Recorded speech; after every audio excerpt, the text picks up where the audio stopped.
La madrugada de aquel domingo, bueno, el mundo entero parecía estar en una pausa lúgubre. Es esa oscuridad profunda justo antes de que salga el sol. Claro, el momento más frío de la noche. Exactamente. Físicamente, emocionalmente, espiritualmente, la muerte parecía haber ganado la partida. El profeta que sanaba multitudes y desafiaba a los imperios estaba en una tumba fría. Sellada bajo todo el peso del Imperio Romano. Parecía el final definitivo. Pues sí.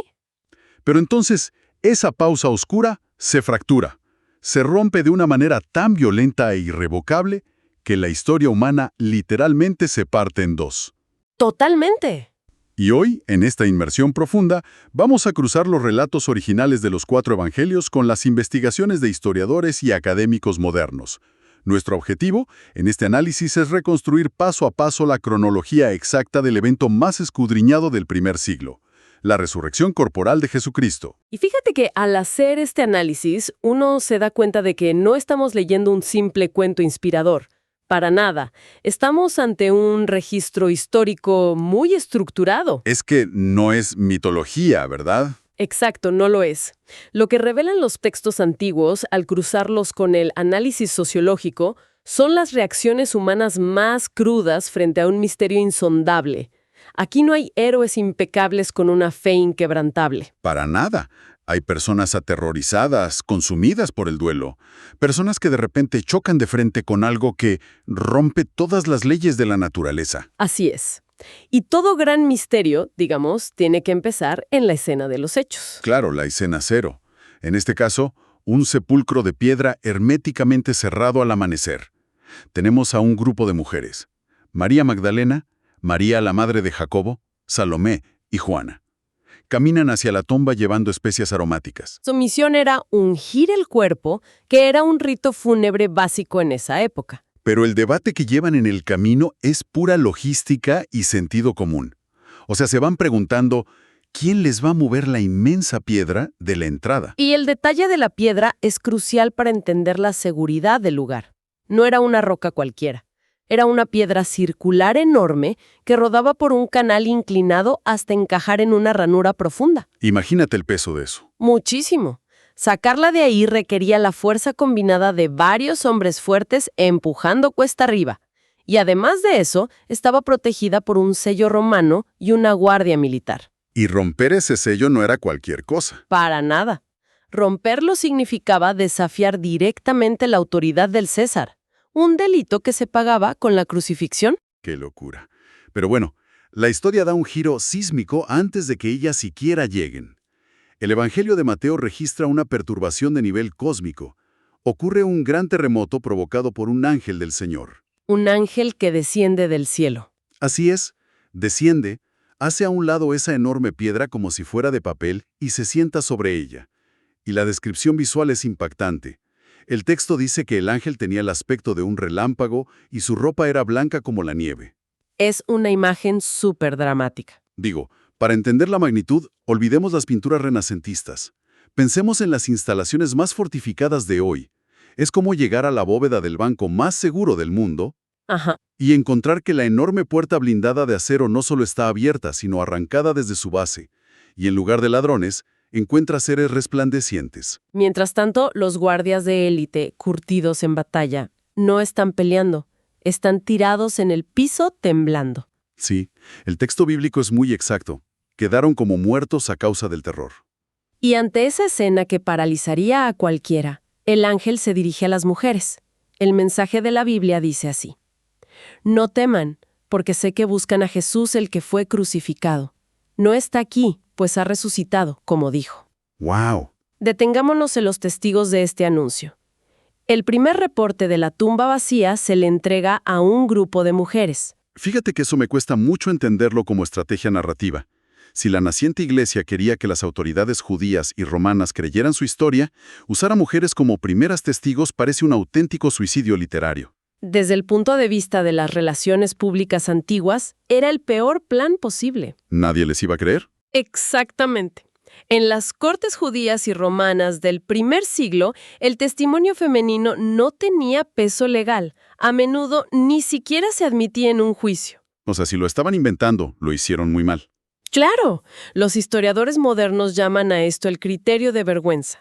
Funciona bajo la premisa de que un autor antiguo jamás inventaría un detalle que perjudicara su propia causa. Tiene todo el sentido. Si los discípulos hubieran fabricado la resurrección, habrían puesto a Pedro o a Juan descubriendo la tumba. Relatan que fueron las mujeres simplemente porque así fue la historia real. Tuvieron que contar la verdad, por muy inconveniente que fuera.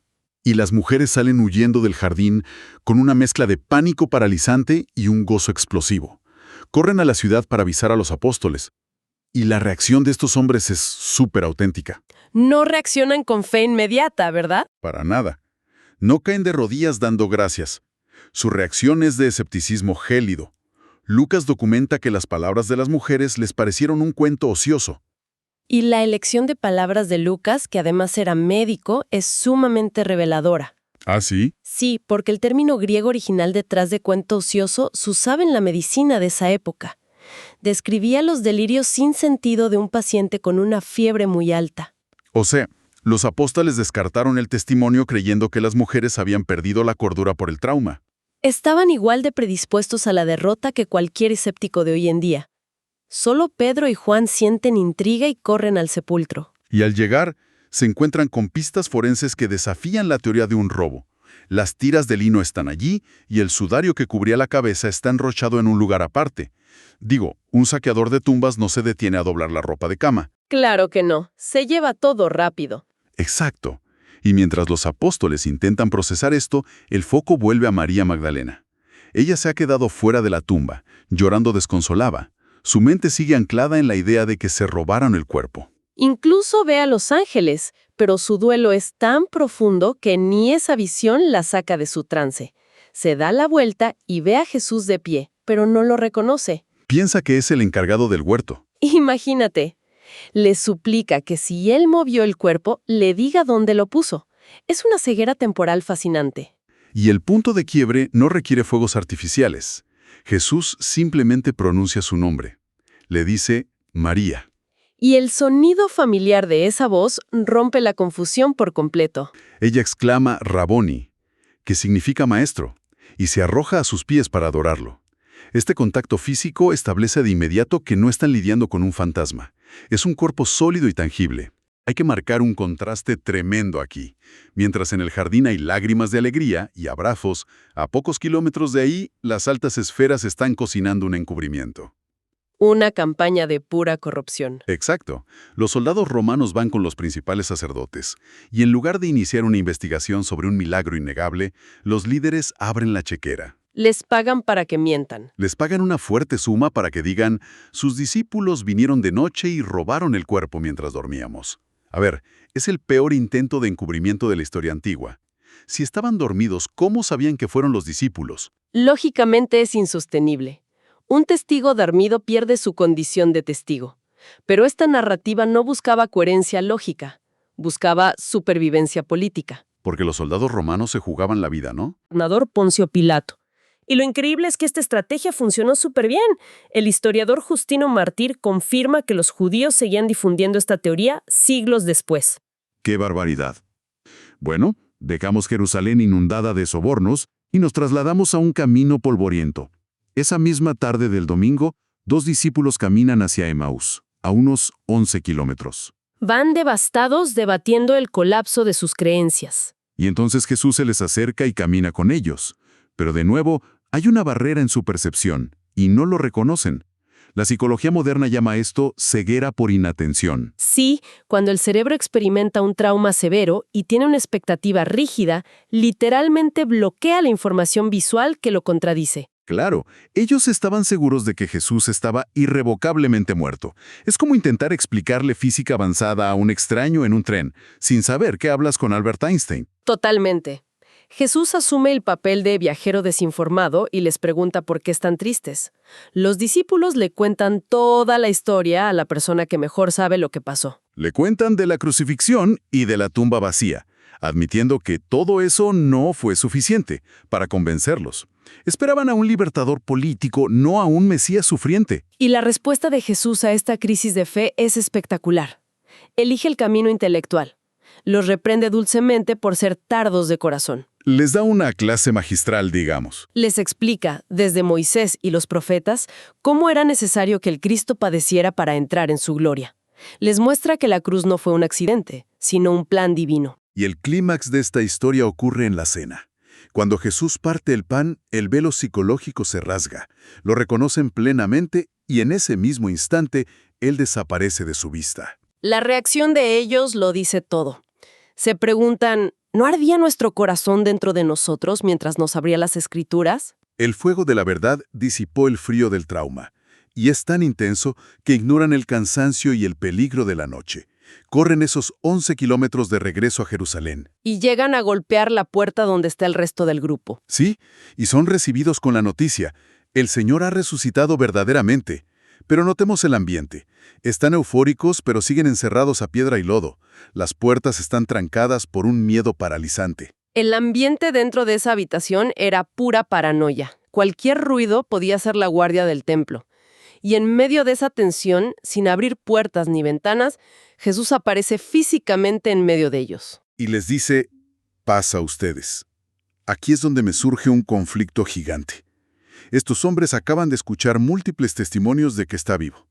Y sin embargo, cuando lo ven, entran en pánico absoluto. Creen que es un fantasma.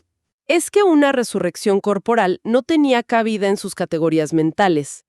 Los judíos creían en una resurrección al final de los tiempos, de toda la humanidad junta, pero que un solo individuo resucitara antes del fin del mundo era impensable. Entonces Jesús tiene que apelar a pruebas físicas súper contundentes. Exactamente. Pruebas empíricas. Los invita a tocar sus cicatrices. Y luego hace algo totalmente cotidiano. Pide un pedazo de pescado asado y se lo come frente a ellos. Porque los fantasmas no metabolizan proteínas. Así es. Está anclando su realidad a las leyes de la biología. Y para consolidar esta necesidad de evidencia empírica, tenemos a Tomás. Él no estaba en esa primera reunión. Cuando le dan la noticia, se convierte en el representante perfecto del escepticismo moderno. Exige el nivel más alto de rigor científico de su época. Dice que si no mete su dedo en las heridas, no va a creer. Y 8 días después, Jesús vuelve a aparecer. No humilla a Tomás por dudar. Va directo hacia él y le ofrece exactamente lo que pidió. Le dice, trae aquí tu dedo. Y mira mis manos, y no seas incrédulo sino creyente. Y Tomás se derrumba. Responde con una declaración elevadísima, Señor mío y Dios mío. Pasó de buscar a un maestro muerto a rendirse ante el Creador. Y Jesús acepta esa adoración, pero deja una bienaventuranza para todas las generaciones futuras. Benditos los que no vieron ni creyeron. Una frase que resuena hasta hoy. Y bueno, todo este despliegue narrativo termina en Galilea. Jesús declara que tiene toda la potestad en el cielo y en la tierra.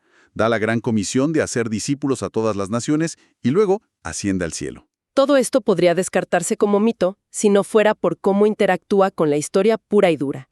Eruditos contemporáneos utilizan el enfoque de los hechos mínimos. Que son datos que casi todos los historiadores críticos aceptan como verdades históricas innegables, ¿no? Exacto. 3 pilares. Primero, Jesús murió crucificado bajo Poncio Pilato, documentado por romanos y judíos. Segundo, múltiples personas, incluso escépticos como Pablo, tuvieron experiencias que creyeron que eran apariciones de Jesús resucitado. Y el tercer pilar. Que los primeros cristianos soportaron tortura y muerte brutal sin retractarse nunca de haber visto a Jesús vivo. Es que las teorías alternativas no se sostienen. Digo, la teoría de que se desmayó en la cruz es absurdo. Un hombre con asfixia por crucifixión no puede sobrevivir en una cueva fría, mover una piedra de toneladas y vencer a guardias romanos. Y la teoría de las alucinaciones masivas también es frágil. La psiquiatría confirma que las alucinaciones son individuales. Múltiples personas no comparten la misma alucinación al mismo tiempo. Sería como que 2 personas soñaran exactamente el mismo sueño. Y además, si todo fuera psicológico, los líderes judíos simplemente habrían ido a la tumba, sacado el cadáver y acabado con el cristianismo ahí mismo. Pero nunca lo hicieron porque la tumba estaba vacía. Y esto nos lleva a la pieza final, la mutación explosiva. Hay que ubicarse en la mente de un judío del primer siglo. Eran monoteístas estrictos. Rendirle culto a un ser humano era la peor blasfemia concebible. Un crimen de lapidación inmediata. Exacto. Sin embargo, inmediatamente después de la crucifixión, estos judíos comenzaron a adorar a Jesús como la encarnación de Dios. Una alteración tan drástica del ADN cultural no ocurre por sugerencia.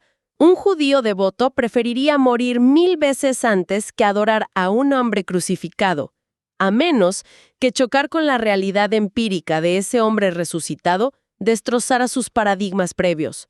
La resurrección es el único motor capaz de impulsar esa mutación explosiva. Reconfiguró por completo su comprensión del cosmos y de la eternidad. Ese es el peso real de los relatos que hemos analizado hoy.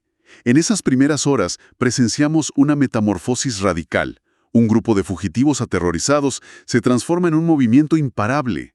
La evidencia de la tumba abierta, el pescado asado, las cicatrices que Tomás tocó, todo eso exige una respuesta intelectual y personal. Construye un caso histórico robusto. Y lo verdaderamente inquietante es la respuesta humana frente a esto. Si tomamos los hechos históricos, ¿qué nos dice sobre la naturaleza humana ese coraje repentino para enfrentar a los leones y las piras romanas? Nos revela algo muy profundo. Así es, esa clase de valentía inquebrantable parece activarse únicamente cuando nos encontramos cara a cara con lo que consideramos que es, sin duda alguna, la verdad absoluta. Ese es el verdadero eco de la tumba vacía. Un pensamiento súper provocador para seguir analizando.